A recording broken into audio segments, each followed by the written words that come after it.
അറിഞ്ഞില്ല അതിൻ്റെ കിട്ടോ സെന്റില്ല മിസ് ഇല്ലാതായി പോയി. അല്ലാതെ ഞാൻ രണ്ടുപേരുടെ മിക്സായി വന്നേ.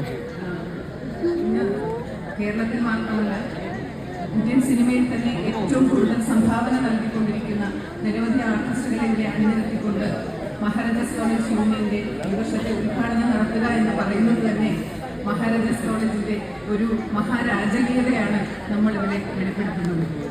ഇത് മഹാരാജാസ് കോളേജിന്റെ മാത്രം ഒരുപക്ഷെ പ്രത്യേകതയായിരിക്കും ഇത്രയും നല്ല പ്രതിഭകളെ നമുക്കിവിടെ എത്തിക്കാൻ കഴിഞ്ഞത്. അതുപോലെ റൈഫിൾ ക്ലബ് എന്നൊരു സിനിമ നാളെ റിലീസാകുന്ന സിനിമയുടെ അഭിനയിച്ചിരിക്കുന്ന ഏറ്റവും ടാലന്റഡ് ആയിട്ടുള്ള ആർട്ടിസ്റ്റുകളാണ് ഇവിടെ വന്നിരിക്കുന്നത്. ആ സിനിമയുടെ പിന്നിൽ പ്രവർത്തിച്ച